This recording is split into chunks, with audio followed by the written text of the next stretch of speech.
Welcome back to the Daily Edge. I'm here with my brothers, Todd and TJ Daily. And today we're going to talk about the meaning of life. What a broad topic that is.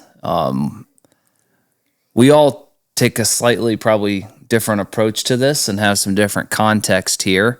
We're going to go a lot of different ways, but I'm going to throw it over to TJ and let him kick us off. Fair enough. So I've thought a lot about this, and again, my perspective is probably different than a lot of people, but I've been doing some research and just listening to some people as it relates to what potentially we're here to do from a human perspective. And my perspective is centered around looking into the future as it relates to humankind and our existence go forward. And what types of behaviors from an individualistic perspective contribute to the greater good and contribute to driving us forward as a people, as a race, as an existence. And so listening to different perspectives and boiling it all down, what's come to, I guess what's bubbled to the top for me is life is about suffering. And we've said in prior podcasts that there's like a negative connotation. This is again from my perspective and would love to hear from you guys. But from my perspective, it's about suffering because what I think I've realized, and again, my own opinion, is that it takes some type of suffering, and it doesn't have to be negatively connotated to improve yourself. You know, I think about how the human physiology works and it improves. Like we talk a lot about athletics and we talk about running, and the way that your body improves is through suffering, right? So you go out and you do something hard and your body says, I don't want that to be that hard next time. I need to make some adaptations so that I'm more adequately prepared to tackle this thing.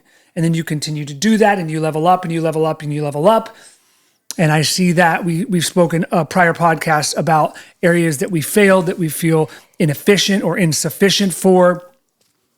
And again, like, Trent had talked about not wanting to sew a pocket back onto a sweatshirt. Well, you know what? It might not be this existential crazy, like hung on the cross suffering, but like, it's like, I don't want to do this. It's kind of a little bit inconvenient. So it's a little bit of suffering, but it's going to take that to improve yourself. And then again, you learn how to sew a pocket, and then it's something your kids see, and then they're like, that's a skill that I want to have. And then the next thing you know, you have, you've helped create a member of society that can do one more thing and contribute to the greater good. And so from my perspective, that's what it's all about. And I think once we stop doing that, once we stop suffering and improving ourselves and then inspiring others by setting the bar at a particular level or by showcasing a skill set that we've curated or presenting an idea that we've thought a lot about, once we stop doing that, I think everything implodes. I like a lot of what you said there. I would say I wouldn't necessarily call suffering the meaning of life. If from my angle, I would say it's the primary mechanism to achieve what we were put on here to achieve. I think irrespective of your spiritual disposition, I think it's safe to say we've all been given a certain set of gifts and talents, and we're put on here to leave this place better off than we found it. That's kind of how I have characterized that in the past. And that can mean a lot of different things. It's not a real hot take per se, because it's so vague. And that could be spiritually, that could be otherwise. But I think what you said that's important is inspiring others. So I look at leaving this place better off than you found it, which really happens through inspiring others in some form or fashion by exemplifying or demonstrating or and I think in your case, a lot of it comes through suffering, as you mentioned, right? Not in your case, but to your point, a lot of it comes from suffering because that's how you grow. That's, you grind. And, so for me, it's developing those gifts and talents or shortcomings to amplify those gifts and talents in certain ways so that you're positioned to inspire people in certain ways. That, again, leaves this leaves this world better off than you found it. And I think that also leaves open to a spiritual disposition, because I think a lot of people from a spiritual perspective would say the point is to kind of more substantially substantially contribute to the existence and or the practicing of a particular religion, potentially, right? Like, you've heard the concept, grow the kingdom on earth, right? And so being a driver for more people exhibiting the characteristics that are supported by that particular religion, or driving a particular belief system. I mean, again, if you're a Christian, bringing more Christians into the fold, evangelizing, spreading the word, spreading the truth, whatever that happens to be. I think there are a variety of ways, again, through directly doing or through setting an example. So to me, when I think about that, and that's what kind of keeps me going on a daily basis, is that grind to capitalize. And, sometimes I'll tell the boys the same thing, like, honor God by giving your absolute best effort, by really going out there and doing what you can to inspire others. Now, I think one could argue that in the athletic realm, is that a trivial way to inspire others, right? By being a great golfer, a great runner, or great otherwise. But I think there's fruits in all of that. Like, if for some reason you've found a way to inspire others from a fitness perspective, think about the collective benefit of even one person that you've inspired to. I think about Faust all the time. I think about the journey that he's been on with MTC and how that's helped him personally, and how many interactions that he's had that have benefited from that source of inspiration. I think, we talk at IMG about paying it forward and pouring into our employees so they can take care of our customers. And our mission statement is protect and inspire. And when you take positive energy and you pour that into hundreds of thousands of interactions and change people's dispositions, you can change a community. And so that's certainly how I lean into it. But I think you see this a little bit differently. So, challenge us. Well, as you guys are talking, my mind's going 1,000 different ways of what I could say and what it actually resonates with me, because I've seen this from so many different areas. I don't really know what the meaning of life is. I can tell you what it's not. Success, financially and worldly, was ingrained into me from some place or somewhere as the goal, as the kind of the holy grail of things and stuff, which definitely has not been the case. The further I get down that pipe, I don't. That's definitely not it. I just wonder, from a growth perspective, is like, there's a part of an individual that needs fulfillment, right? Like, so we're placed on this earth, and I believe we're placed here for community and for each other. But there's group needs and individual needs to make us feel a certain way. But to your point, feeling like suffering is a short-term feeling that may provide a greater long-term feeling, right?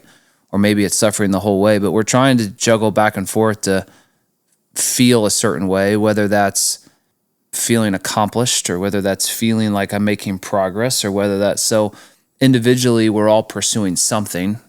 And I can't tell you if those are out of vanity or not, right? But we're pursuing something. Then collectively as a group, we're pursuing something, and I know part of that gratification or part of that individual fulfilling need is to be part of a larger group and give to the larger group.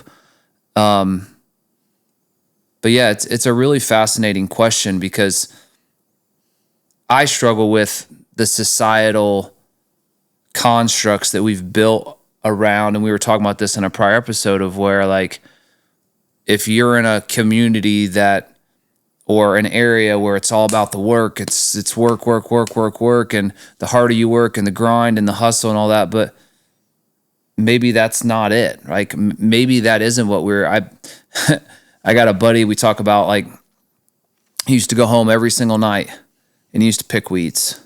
Had this big flower bed and he'd pick weeds every night. And I'm like, why do you keep doing that? And he just loves to be busy. He loves to pick weeds. And I'm like, why don't you stop picking weeds and like change the flower bed or do something different and not actually pick weeds every night? Like do something else with your time. But sometimes those other things aren't fulfilling or don't feel like it or feel like, because he was raised in an environment where it was hard work, where you had to like put the work in. So he was getting fulfillment out of picking weeds, although the weeds just grew right back and he wasn't really making any progress in anything. And so it was a kind of a mind shift to actually do something different. And I wonder how many areas in our life are like that, to where we don't actually make any progress. We're doing things because of the environment we're in and they're kind of lead to nowhere. I think what you're saying is make sure the suffering is strategic in nature, and that you're not, there's a value proposition there. You're suffering for the right reasons, which I could agree with. There are reasons to where you can suffer and spin your wheels and, create no inspiration or value at all out of that. But I want to challenge you a little bit, because I think, in past conversations, I think you would say you're more oriented towards happiness, enjoying the journey, making memories, those sorts of things. Like, speak into that a little bit, because I feel like that's maybe more of your orientation on it. Well, I mean, I think there is a part of life that is enjoyment. When you talk about suffering, what are we suffering for? I mean, could be a question that would come to mind. I think it is about community. And if you're doing things that you love and you're enjoying the journey, maybe you aren't suffering. Maybe you're a fisherman and you fish and you catch food and you give it to people and you actually enjoy that because you're feeding other people. Like, maybe that is the journey you're on, and your band of brothers that you fish with are part of that journey. And like, if you weren't focused on how much money I made so I can buy more things and do things, if you're singularly focused on like, I love the fish and on the people, I love the brotherhood that I'm around and I'm having fun doing it, like, can that not be an enjoyable life where you're adding meaning and value to yourself and others and not suffering at all? Yeah. And I think that's the beauty of it. I think that's what's so cool. I think that's the rare, I wouldn't call it rare, and I would be interested to hear what your perspective is on how often you think that happens. Because I think that's like Michael Jordan finding basketball. I think you talked about sports and how those may be trivial in the grand scheme of things when it comes to suffering for whatever reason. But I think sports provide a framework to test your resolve and to find out how far you can go from a resolve perspective. And then you can apply that to different areas of life, whether that be fishing, whether that be, some other type of hobby or endeavor, to figure out, if you put, there is more than likely going to be something if you try 30 different things. So say you play sports and you develop a level of resolve and you figure out how far you can push it. And then you start to apply that to different areas throughout life. One of those areas, you're going to apply that resolve and it's going to go here. You're gonna have the skill set, whether that be physical or mental, that's going to allow you to push further than you've ever pushed in any other area of life. Hopefully, you also align with the enjoyment that you get out of that. And so I think if you go through some of these trials and tribulations and you're lucky enough to find that, and I think, maybe where I'm talking about suffering is going through those things to get there. And then once you get there, you're now a contributing member to society. You're pushing things forward. You're feeding people through, we continue to use that example. Through that, there may be some perceived suffering in what you do when people look at you, because, if I'm not a fisherman and I don't enjoy that, I'm looking at what you do as a sacrifice. I'm looking at what you do as suffering, because from my perspective, it is. You have to go out there, and we'll take this back to what fishing was like 2,000 years ago, and sit in a boat and cast a reel and just sit there all day long. Well, maybe I look at that as boring and suffering for the benefit of other people.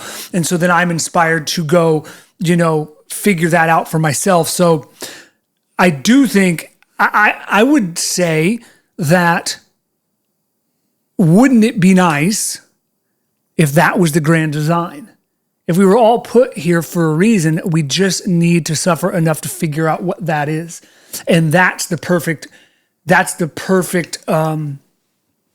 culmination. That's all of these puzzle pieces fitting together. And it's getting more and more difficult day to day to do that because we have all of these distractions and easy buttons in our way. So we never get to that because, what feels so desperate to me, and the reason I use the word suffer so much is because I struggle with hitting the easy button. I'll sit there and watch Raffle Light for an hour and a half and be like, just laying on the couch and like, what am I doing? Yeah, it feels great, but if the only emotion that I felt for the rest of my life was the emotion that I got from watching videos, I don't know if I'd want to be here because it just doesn't. In the moment it's like great and it's fulfilling in that split second, but after it's done, it's like, man, and I think people find themselves, again, me included. But yet we pursue that for not only ourselves, but for our kids. Let's make stuff easier. Let's make it more convenient. Let's create more leisure time. I'm not saying we all do that, but I fall victim to that. It's like, I just want to be sitting there and just like, just looking at the water and like, and so we have all these things. I was thinking about at the lake, I was mowing the lawn this weekend. I thought this is dumb. You said in one episode, like, you buy back your time. Why shouldn't I have someone mow the lawn? Like, why am I spending my time out here? Kids are over playing pickleball and I'm over here mowing the lawn and bagging it and it got long. And then I'm thinking to myself, well, what about my kids? Like, why am I not engaging them in to do some of these tasks of helping to keep a place up versus us? You outsource the cleaning, so then you create all this free time. So then everyone gets this free time so they can spend more time being leisure, right? Which gets, to your point, gets boring, right? And then boring gets to, how do I distract? So there's this vicious circle with not having purpose or doing something and I don't know if it all has to be suffering. I know that's just how you classify it, but there is, you've talked a lot about structure. I know you're big on structure, but I feel like I try to pursue this like, we just need to be able to relax. We need to just relax. The kids, we need free time. And it's like, man, we got a lot of free time. And what are we doing with it? I don't think free time's bad, but what are we doing with it?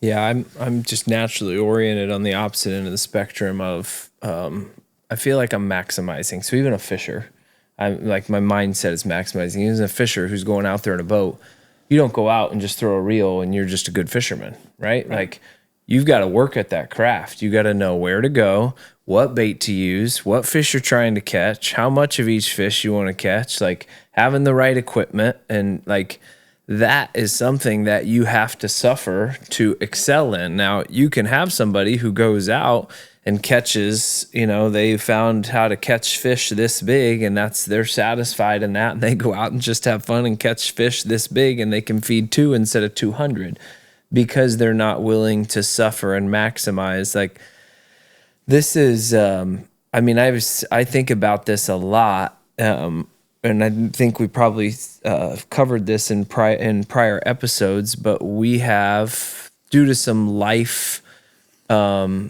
skill limitations. I talked about our oldest who had at a young age, he had a real fear of failure. Academics came super easy to him and he struggled to engage in things that he was not going to be great at because he had no proximity to failure. He would just, 8 hours a day, he was in school. It was very easy. And so we ended up putting him in an environment that is much more challenging. Him puts proximity of failure in his face on a daily basis. And that has developed some life skills, but also allowed him to advance academically.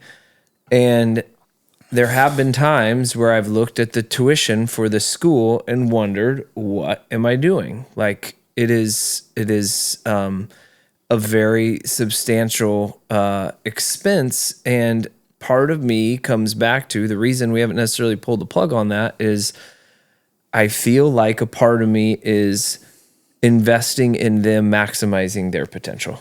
Like at the end of the day, like I would come back to that and say, okay, and I don't know if that's the case or not, but certainly he is getting more proximity to failure, which I think is teaching good life skills, and certainly they're challenging him academically, which is accelerating his growth. Now, to what extent that will be leveraged on later in life, I have no idea. Maybe it may not be, but I continue to tell myself that there are maybe worse places to spend resources, available resources, than trying to maximize potential. And that may be completely misinformed. I don't know. But my orientation has led me down that path. And it's something that I think about a lot.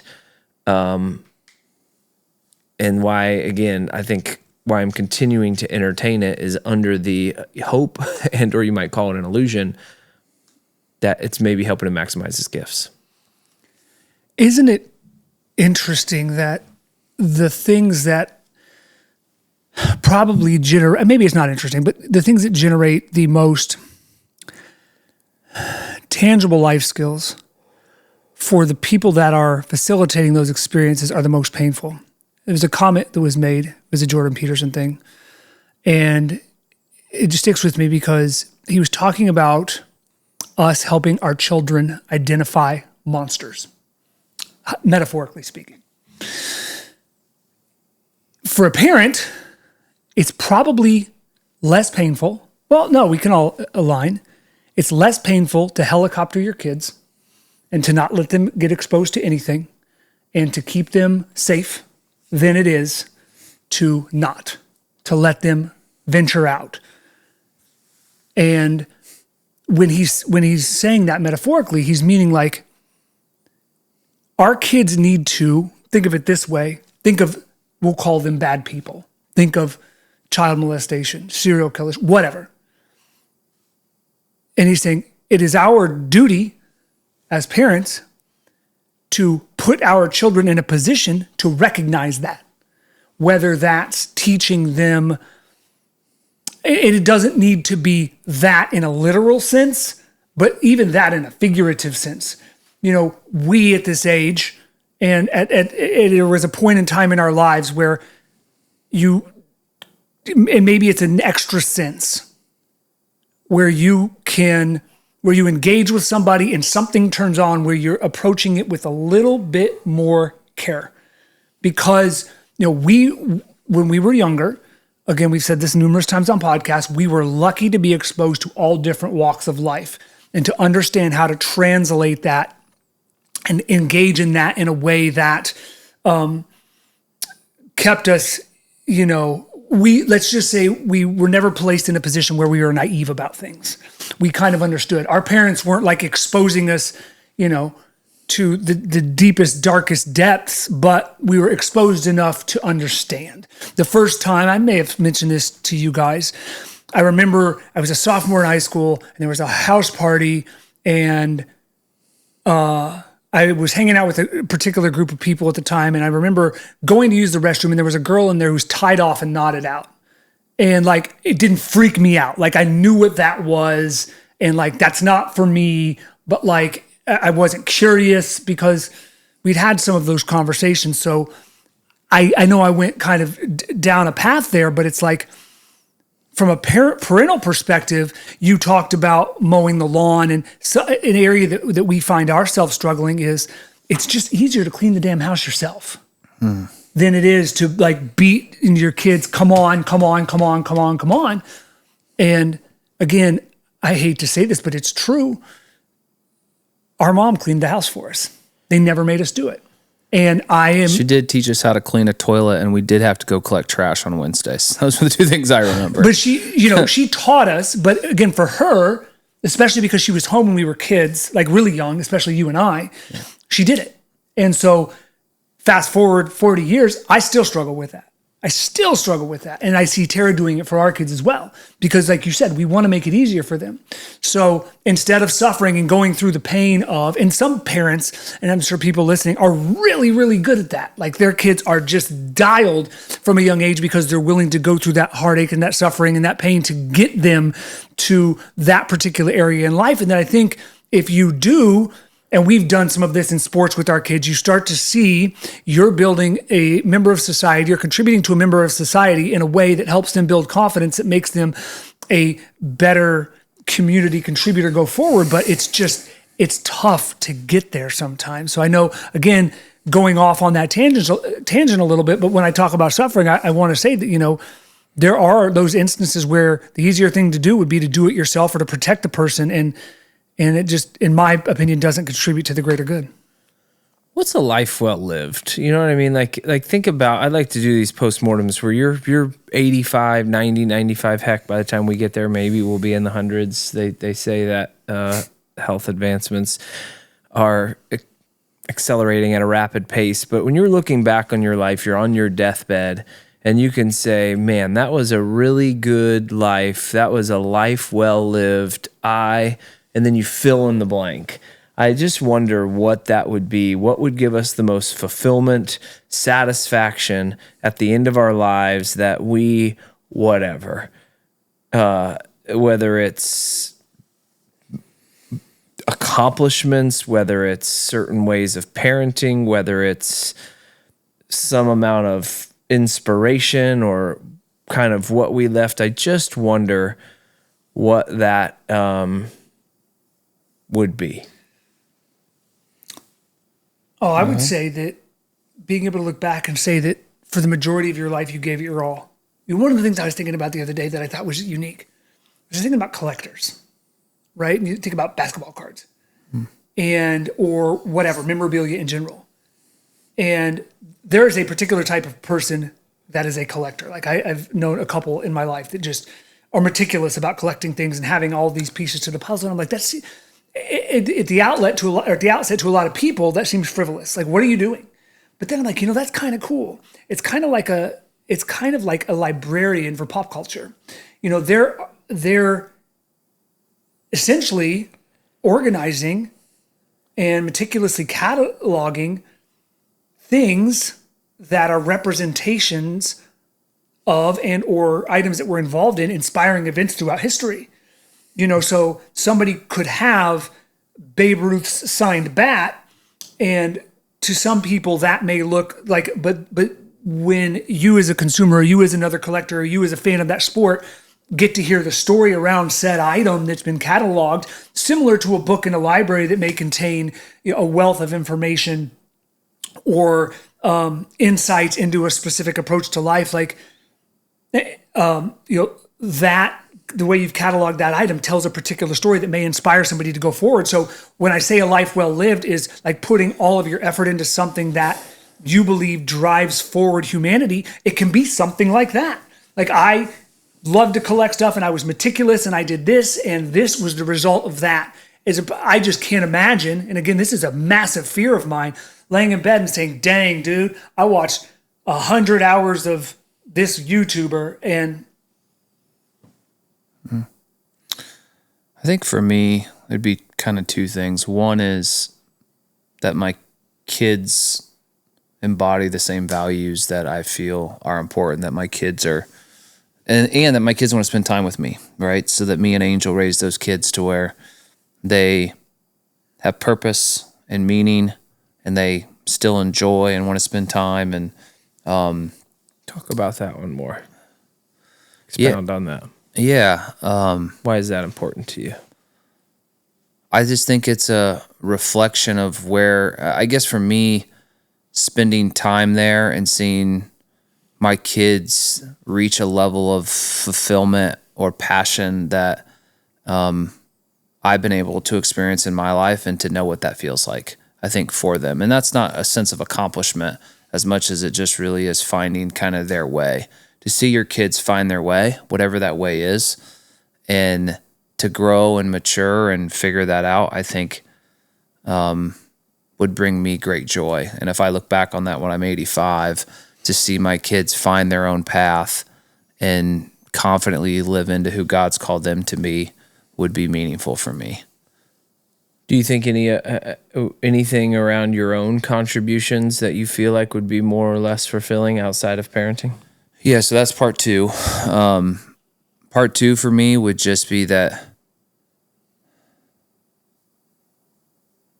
I'm not sure how to frame it, but that I'm just known for continuing to give back and to help other people, that I've created with what I've been given. I've created unique experiences and given people opportunities to better themselves, their situations, just through time, energy, and effort. Because at the end of the day, I think we have to give our talents and our treasures back to help other people. So that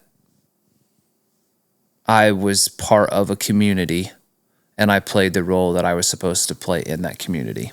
And it doesn't have to be a global or national community, but the community that God puts us all in community, and within my community that I brought the resources and the time and the treasures that he wanted me to bring to those people at that time. And that looked back on and that changed lives for people generationally and maybe in the moment. You said something about, like, in the first part about your kids finding their way. Are there specific elements, like, are there any qualifications to that? Meaning that, like, you know, you know what I'm. Yeah, it's tough because I have the oldest of all the kids, and it's like they don't just get it. I mean, they get some things, but you can tell. I mean, we're super critical on ourselves, right? Like, we're super critical. One of the best skills you could ever have is to at least be self-aware, know where your faults are, know when to shut up, and to see your kids start to learn and figure things out. And it just comes with their experience. And so there's no roadmap for it. There's experiences I think you can give them, but wanting to see them gain confidence or purpose or meaning in what they're doing and figure things out. I just don't know if there's a roadmap. You continue to, and then when they level up and they have those moments, you're just grateful to see that kind of growth and to see how they develop. And again, not into anything that you want them to be, but there's just growth and maturity. And I think one of the biggest things for me has always been confidence. When you have confidence in who you are and what you do, I think that is one of the most important things, from attracting a mate to leaning into what it is you're called to do at that time. And that may change over time as well. Okay. How would you guys approach that, Todd? How would you approach, you're 85, you're sitting in the rocking chair, and you're looking back on life, and where would you reflect on?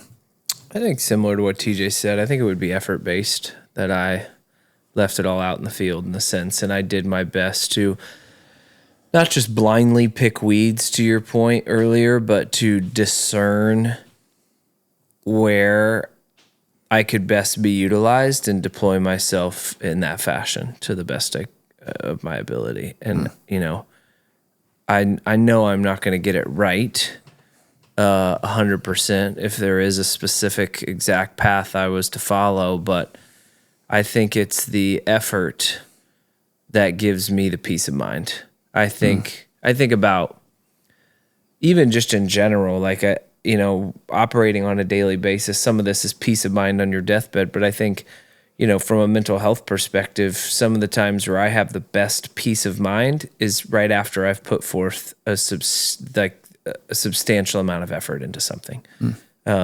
Even in cases where it's trivial and it's like sporting events, like after a hard marathon or after the 100-miler or after I have accomplished something that I have been grinding on, for a longer period of time over duration, I find that's where I kind of am mentally settled more than any other time or pattern that I can identify. And I think we're all wired psychologically in different ways for different reasons. And for me, that is a signal that I'm, there is something to be said for continuing to put forth that effort and however it may be deployed. And I think it's important to figure out how to do that, not just blindly, right? Because I think you can deploy significant amounts of effort in more trivial ways than others. I'm not sure if this came up in a podcast. I think it did maybe very early on when I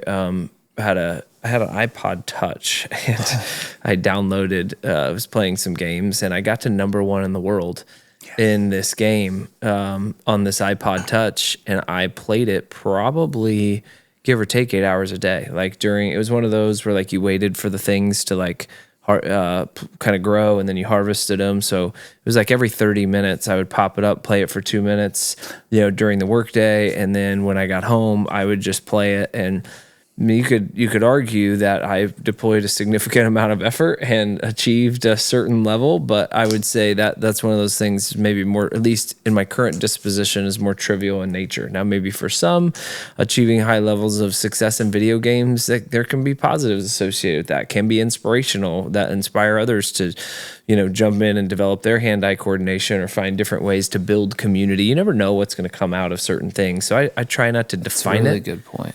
I try not to define it or put myself in a box, but it's like, be opportunistic, be thoughtful, discern, and put forth the effort. And, depending on your disposition, again, spiritually, let God do with that what he may.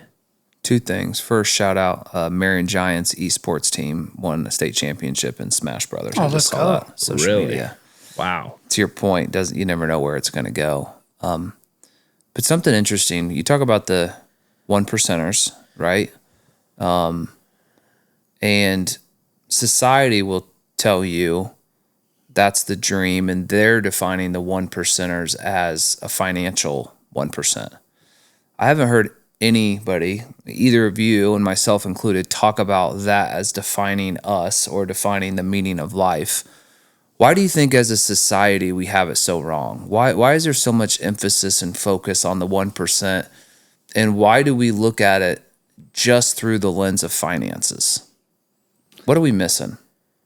I mean, I think finances, I would say, if we've talked in this podcast prior about status, I think for me, this is a combination of how we're very deeply wired in our evolutionary wiring and then today's society. There is probably no other resource that can gain you status like money can. And so I think that's why people probably seek it. And part of it, I'm not just talking about status in terms of how much you make or how much you have, but you can deploy that capital in infinite ways to gain status in infinite communities, whether that's pay to play on video games, whether that's investing in lessons, private lessons for yourself or kids to develop in a particular sport or fitness area, or have the latest gadgets or carbon footplate shoes that make you run 30 seconds a mile faster. I think people realize that those financial resources can get you status better than probably anything else out there, at least as it pertains to what our society values today. But I think that's a very interesting point, because you said it about money and worldly things. And I think you get people that have done well catch heat for making those comments. But I think this boils it right back down. The reason you say that is because we just spent however long talking about the lack of fulfillment you get from not working hard and pressing the easy button. So great, you can buy this, this, this, and this. And that's why money for people is this endless pit, because all you're doing is pressing the easy, you've had success in one particular arena of life, and now you're just pressing the easy button in every other arena of life. I'm going to get private lessons. I'm going to get faster shoes. I'm going to get this. I'm going to get that. And you're never scratching that itch.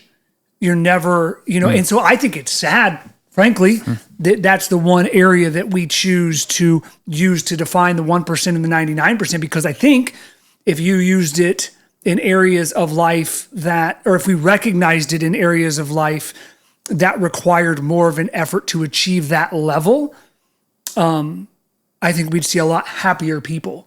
I think from a mental health perspective, I mean, you look at some of these train wrecks, and I'm speaking from a very disconnected perspective on like generational wealth families.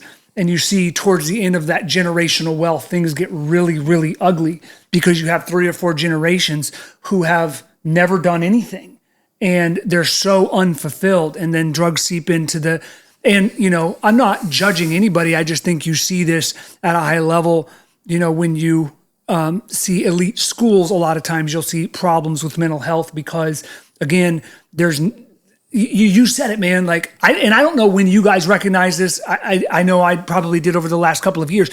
Whenever I feel anxiety, I'm like, I got to get up and do some kind of work.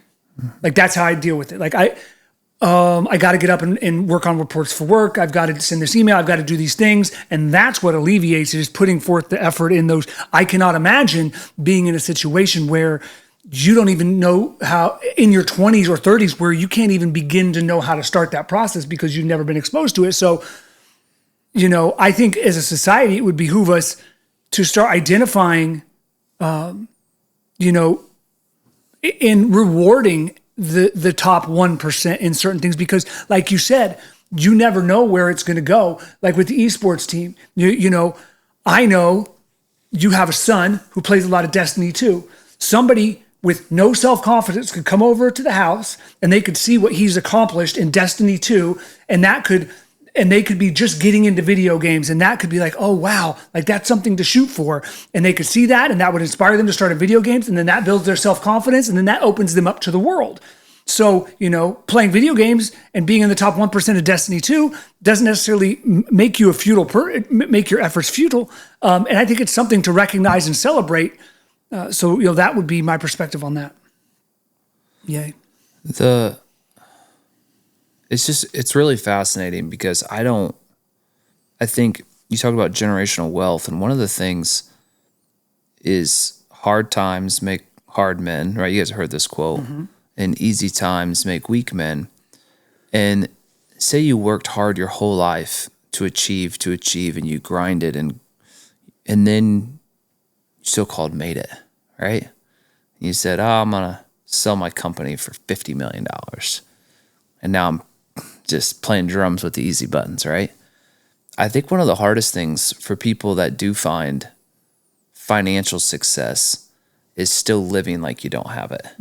Because now you're saying, so if you hit financial success and now you can do whatever, you can fly private, you can do those things, you're setting expectations for your kids versus, well, I've been successful in the world, but we're going to live a certain way, which requires the parents' sacrifice of like, oh man, this is the way I wanted to, this is what I've been dreaming for, which we know you don't always dream for. There's some leisure in there, but that's not really the dream you think it is.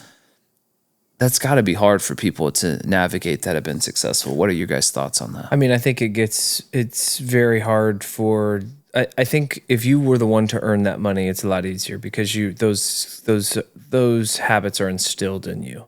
I think those that sell their company generally go on to do something else, either philanthropically, or they start another business, or they do something else that adds a meaningful amount of value. I think it does get harder the second, the third generations that actually did not develop the habits in earning that money.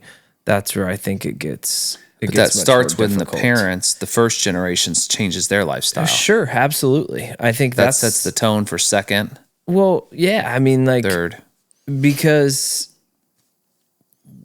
one of these days we're going to do an entire episode on expectations, but it is the expectations are the thief of joy and happiness, because if you think about someone who's growing up in a family that's done particularly well, they are experiencing things, let's just say the 1% financially, they're experiencing things that 1% of people get to experience. And outside of, at some point, the generational wealth runs out, right? So then it's back to, it's probably a dice throw of whether or not they're going to end up in the 1%. Their chances of ending up in the 1% are 1 in 100, right? That's going to come, cyclically, it's going to come back around to them having a 1 in 100 shot of getting to that point.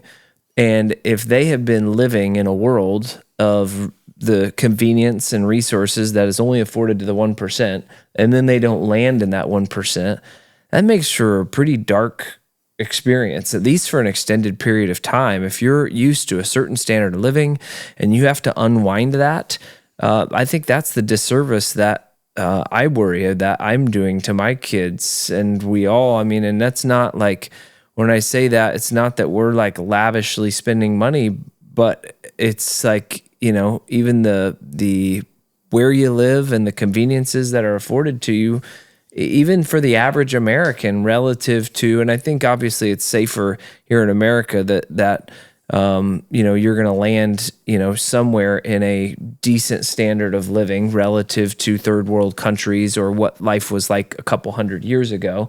But I think you're rolling the dice. And if they don't achieve that level, or you don't have enough money for them to continue to live at that higher echelon, man, it gets ugly quick. I think you hit the nail on the head. The difficulty of that. I mean, you see people say it, and I wonder how many do it. Warren Buffett, great example, just retired at 94 years old. Lives in the same house. Yeah, but like he's famously always said, my kids are getting nothing. And I think Bill Gates at one point had said something similar. They have their foundation where nothing, by the way. Well, what is 50 million? What does that mean? Like, how real is that? Is it like, look, here's the deal, I'll buy your first house, because you're right. Like, talk about a slippery slope. If your dad's worth $150 billion, obviously, again, not all liquid, right? But whatever. And, he can give you $500 million. It is easy button for life. And it's again, this lack of fulfillment. If he is able to, and I cannot imagine having infinite resources. I struggle today just because of how we're raised. I was talking to Dad 2 days ago, and, he'll talk to us about, oh, well, I had friends that did this and we didn't do this. And I'm like, yeah, well, it's always the case. We know people who are worth tens of millions of dollars who have friends that are worth hundreds of, so on and so forth. We were raised in a way, and you can't fault them because you want everything great for your kids, that has perpetuated. I don't travel to the level that some of our friends do or whatever, but our kids aren't wanting for really my kids aren't wanting for really anything. They get sufficient, and so the difficulty that it again, back to kind of suffering, right? Like how hard it must be to continually deny, and how much you have to consistently remind yourself to deny, because you're setting them up for failure. Because if they don't land there, and I think it's getting, with the disparity of wealth, it's getting harder and harder to land there. I think the only thing we have working for us is that as we go forward with technology, we continue to, as a society, live better and better. And you've heard Warren Buffett, you bring up his name, famously talk about this. There are people below the poverty line that are living way better than John D. Rockefeller did, who was the richest person in the world for a long time, a couple hundred years ago, right? And so, there was no sewage system, there was no electricity, there was no TV, there was no and again, not to diminish the challenges at all of people in kind of below poverty or at the poverty line, because I think that's real, because everything's relative, right? Like we determine sometimes our level of success based on, and this isn't just financial, but in anything, status, right? On those around us. So it would have been easy to be John D. Rockefeller at that point in time, because he was living way better than everyone else was at that point in time. So that's where it becomes, there's this psychological aspect of how well you're doing, and then there's this absolute reality of how well you're doing. And it gets to be a really interesting conversation as things continue to advance technologically, because I've always thought that was an interesting point. He's always been very pro progress in America, just to say that we are living in the best time in the history of the world. And it's tough to dispute. I mean, what's the real 1%? Like, if you had to look at it from an absolute perspective, is it the person not waking up with anxiety every morning? Is it somebody who's content? Like, what's, when you look at it all and you look inside yourself and what you have to deal with on a day-to-day basis as a human existing to contribute to the greater good of your community, like, what, if you had to pick a 1% that you would say is the one you strive for, what is it? It's interesting because I saw a picture the other day. It was on social media, and it had the same guy sleeping in a bed. And the guy on this side had a suit on, holding the sheets, going like this, and be like, I have the car, and he just like shaking. Then the other same guy was laying on the other side of the bed. He was turned on his side. His son was curled up next to him, and there was a fishing pole. And there was this image to me of like, to wake up with the right kinds of problems. What is how I would answer that. It's like sometimes you wake up and you're like, oh, so and so quit today, and it's like, like there's real stuff to deal with. And then I'm waking up and I can have my focus on things that are really, really important.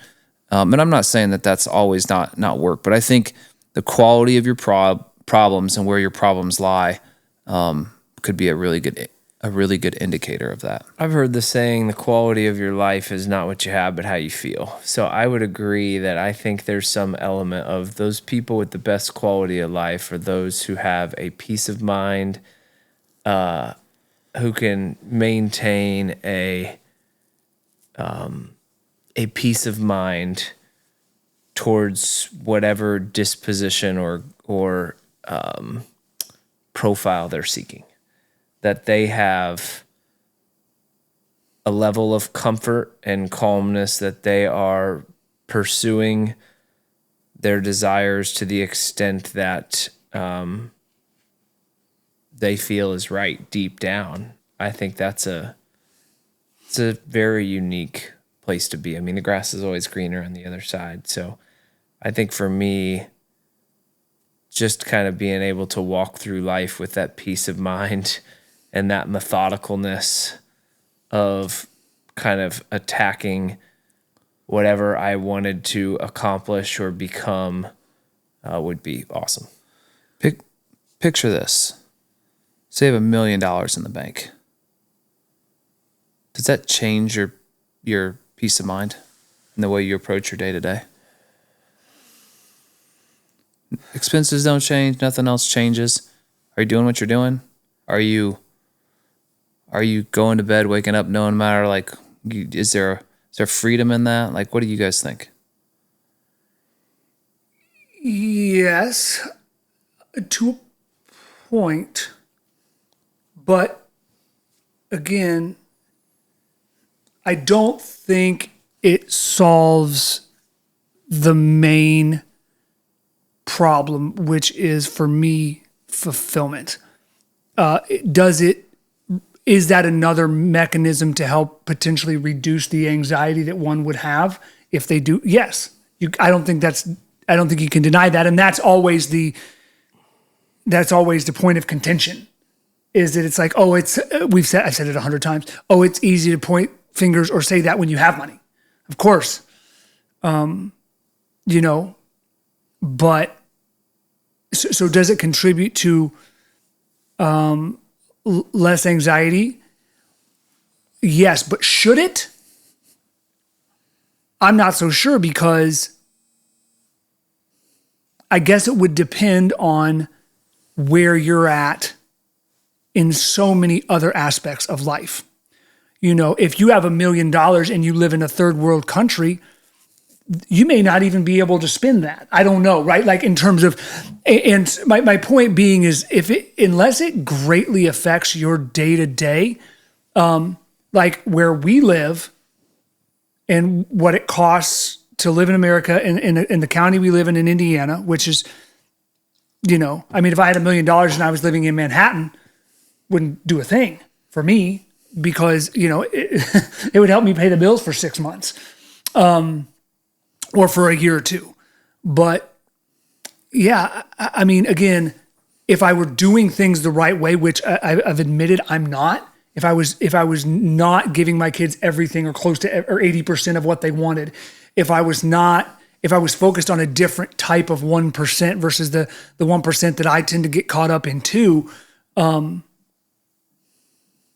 if I was doing things the right way, I don't think it would make as much of a difference as it is. I think I've chosen to give power to money in certain circumstances. So that's kind of where I'm at on that. I think it would short term. I think it would for about a month. Mm-hmm. And then I feel like, for me personally, it would go back to purpose. Because to TJ's point, I don't know that it's fulfilling it might take the edge off, and I may not run so hard in the rat race, right? But I don't know that it would give me that peace of mind. It may be a more difficult, because I don't know if you guys were. I think we all are. I thrive when I'm on the edge. Oh, for sure. Back against the wall. Right. And so if the million was there, you'd probably just have You'd spend it. And you'd spend it, and you'd have a 3-year period of like ineffectiveness because you were just cruising, because you're like, oh, I don't have to worry about it. Yeah. Or you'd likely buy something else and double down and put pressure on that, as well. To your point, there's a odd thing about having an immense amount of pressure with some upside and some downside and putting it up against the wall. But I was just curious, because I think there can be a mental shift, because I think I do believe finances put stress on people and families, especially even if you're in the 1%. I mean, there's a level of income over, I don't know what the millions is, to where it probably doesn't shift much, but most people live up to their means.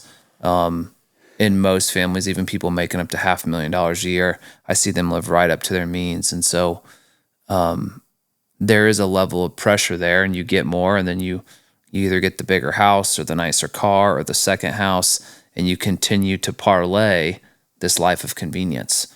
But those who can sit in and invest and do this, like your Warren Buffetts, and make better decisions, I think ultimately that is the thing is contentment. Really, at the end of the day, it's finding contentment where you're at. And as you, I think, succeed or have success, is being able to stay content in where you're at with what you have.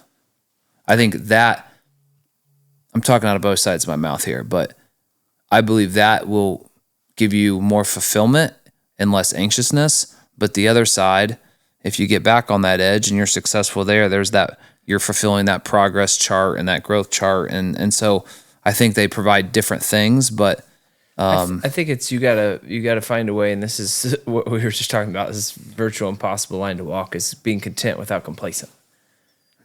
It's like, yes, you have a peace of mind that you're content with what you have, and you've done with what you've done your best, essentially. Like, that was part of I told TJ with that Kickstarter campaign we ran on Eternize, it's like everyone put their best foot forward, and we did everything we could, and there's a level of contentment that comes with whatever we put forward, whether or not it worked out, because you can't control the outcomes always. You could control the effort you put in, but being content without, again, being complacent, where it's like, well, now I can just sit back and not put forth the effort anymore, I think for me is and I think the complacency side of that is what, after a month, where if money puts you in a complacent state where you'll snap out of that pretty quick. The contentment side's another game. You mentioned earlier expectation being the thief of joy, and we talk about contentment here. I know we've all said at some point in time, I know I've said, I'll say that for myself, that, and I meant pat myself on the back for the first time in however many podcasts, but I've said this before, that I would have no problem living in a tiny house in the woods for however long. I know I say that, maybe it would be different if I was, but my point being is, we are faced with, you said you've seen people, making $500,000 live up to their means, because we're constantly faced with comparison. And I wonder, I'd love your perspectives on if, you're at a point where you feel like if everything was stripped from you, or most things were stripped from you and you were left with a more basic lifestyle, or refined lifestyle, if you'd be cool with that, and what exposure or what triggered in your life to get you to a point, because I know you're kind of like this a little bit, because I think we see people around us that they look at Instagram, they look at Facebook, and they see these things, and this would be nicer, and this would be nicer, and so on and so forth. And the next thing you know, you've got 20,000 square feet and 7 bathrooms and a private jet and all of these things. And what do you think has contributed to you being in a position, if you feel like you're there, where those things you see just wash over you? You don't look at an Instagram post and be like, I need that, or that would make my life better. But where you're just like, that's not what it's about. I think for me, it's being comfortable in my own skin and having confidence in who I am as a person.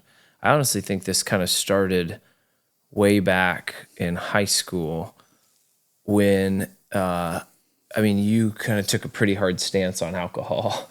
Yeah. You were anti-alcohol, and I leaned into that. And I thought that was great. So I exhibited it. And I remember in high school, I had to go through that phase where everyone else was drinking. And I observed that from the sideline and had to develop a level of comfort with that I didn't need to seek what others were seeking. I took pride in kind of who I was. And to me, and I remember answering that question. I had, I think it was maybe for National Honor Society. I had to do an interview or something, and they talked about that. Like, what's one of the most important things you've learned in high school? And I said, to be able to identify and connect with people that may not always have the same extracurricular hobbies or habits. And so coming out of that, I never felt like I had to, it gave me such a comfort in who I was that I never felt like I had to chase what other people were doing. And I think that's kind of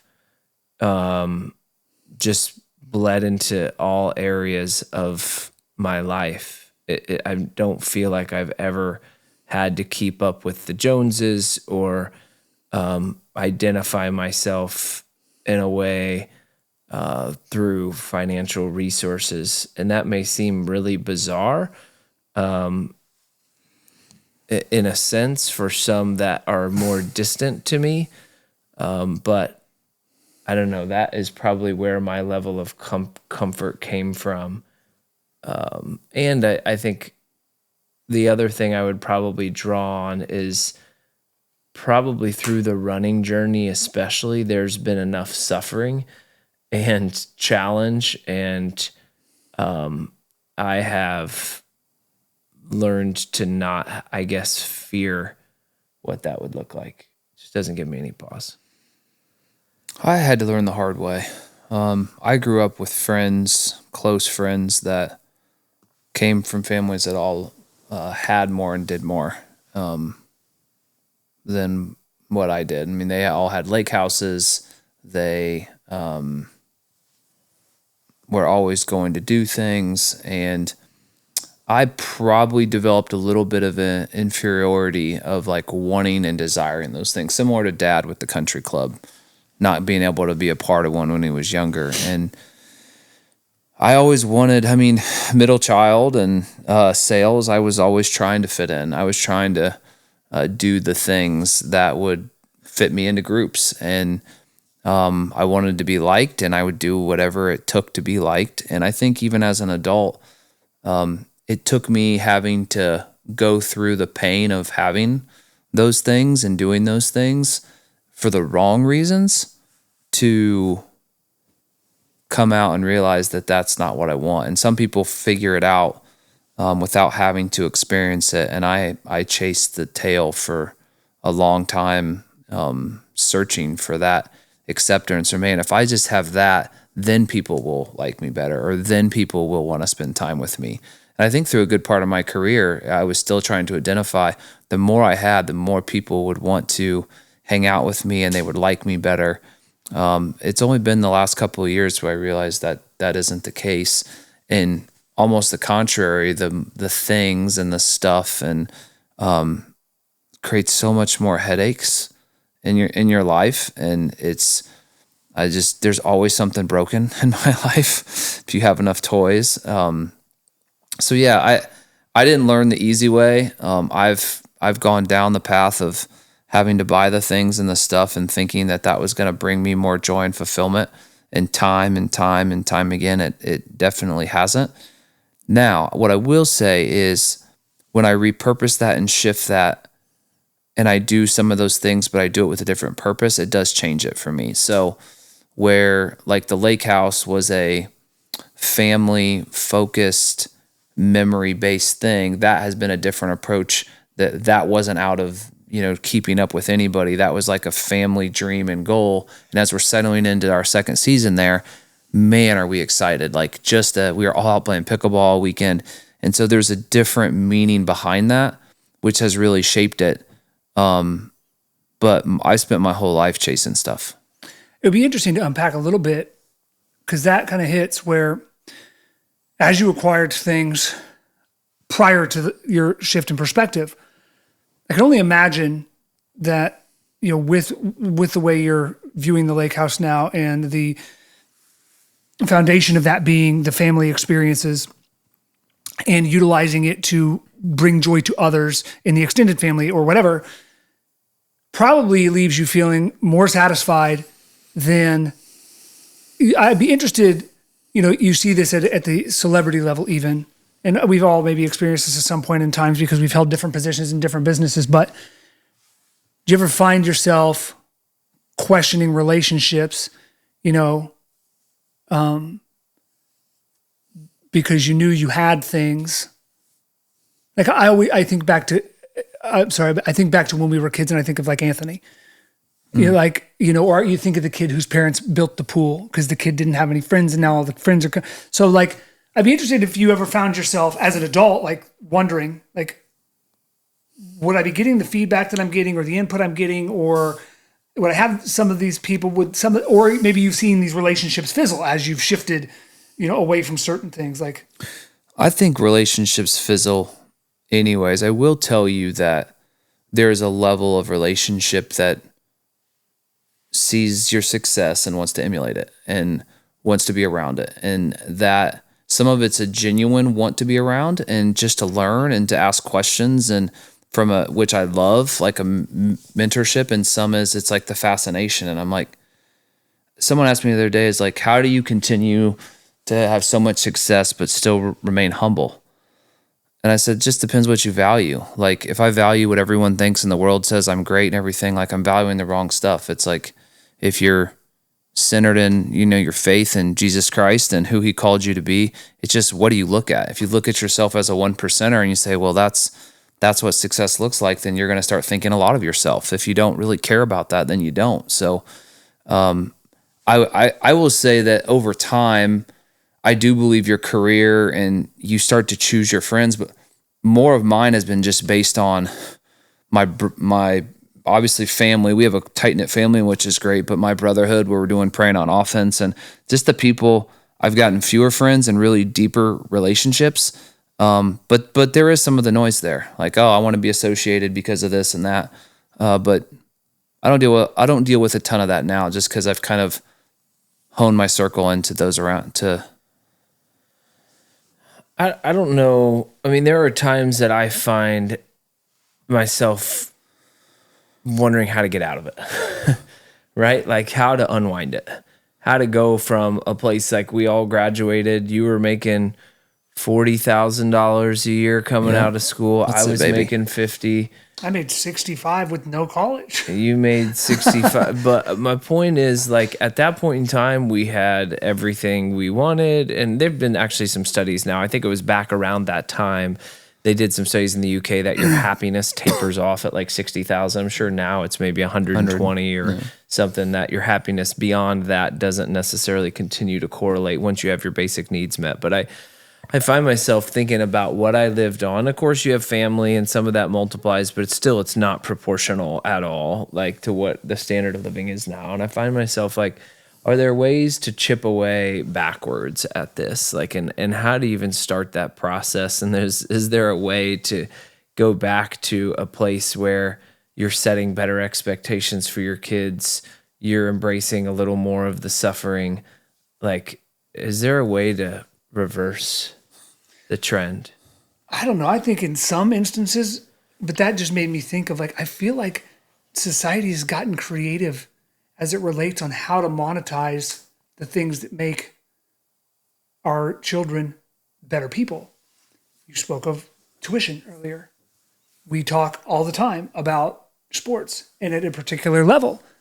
You know, if my kid goes and he plays rec soccer and he's scoring 10 goals a game, that doesn't do anything for him. That gives him false confidence. That puts him in a position where there could be a tremendous fall off, and something that could do tremendous harm from a mental health perspective at some point in time. You see that a lot with savant athletes when they're younger. All of a sudden, they get to a level of competition where they've dominated their whole lives, and they don't know how to act, and they don't know how to react, and it's their career, albeit if they're 13 or 14 years old, is over with because they never learned how to lose. And so you see a lot of these instances where somebody or some entity has captured this level of competition or this particular scenario that is going to lend to building self-confidence and lend to somebody realizing the value of hard work. And I guess you could do a little bit of that as a parent if you're willing to dedicate the time and effort necessary to it. But it's like when you talk about chipping away, it's like, man, I would love to pull all my kids out of competitive sports. But that's a really easy way with, again, a level foundation to help them understand all of these values. And so it's like, I don't want to pull back from something like that. And I feel like maybe there are a lot of instances in society where those things have been captured, and you don't have to, right? But you get kind of where I'm going. What's interesting about that, what you said, is I've had that realization too. I think there's part of me that's been like, okay, you're making this amount of money and you're living near your means. Certainly there's got to be a ton of waste there. You've got to be blowing it on cars or clothes or some sort of materialistic kind of thing. And money just doesn't go as far as it did before, or some, I don't know kind of what is going on. But to your point, I think when you go to like the chopping block and what cuts, to your point, I mean, with the sports, you're teaching your kids that pattern of effort and growth and developing that ability to maximize their gifts and talents. It's trickier. But at the same time, yeah, I don't know. Well, we're trying to help them survive in society, right? And we're playing by their rules, and we're trying to teach really good habits and a good moral foundation and put them through the right experiences, which we're being fed from all different angles, right? Like social media, you need to be this, you need to be engaged in this, you need to do this training, you need to have that training. And we're getting fed of what's the best, what's going to get the best outcomes, the best school, the best well-rounded. And so I think we all genuinely want what's best for us and for our kids. I don't know anyone that said less is better, but I think you might be onto something, like where I think there is. And I mean, there are people out there that are like, yeah, I'm tiny home, less, I don't want to have things. And they're very focused on that. But it's generally adding something to and not subtracting. At least that's what I found. When it's like, I thought about, you think about the sports. I remember talking to Dad, and he's like, yeah, the most expensive thing I ever did for any of you guys was Trent's AAU team, and the whole team cost $600. I mean, and for where we live, that's what it costs one kid in a month or maybe 2 months to play.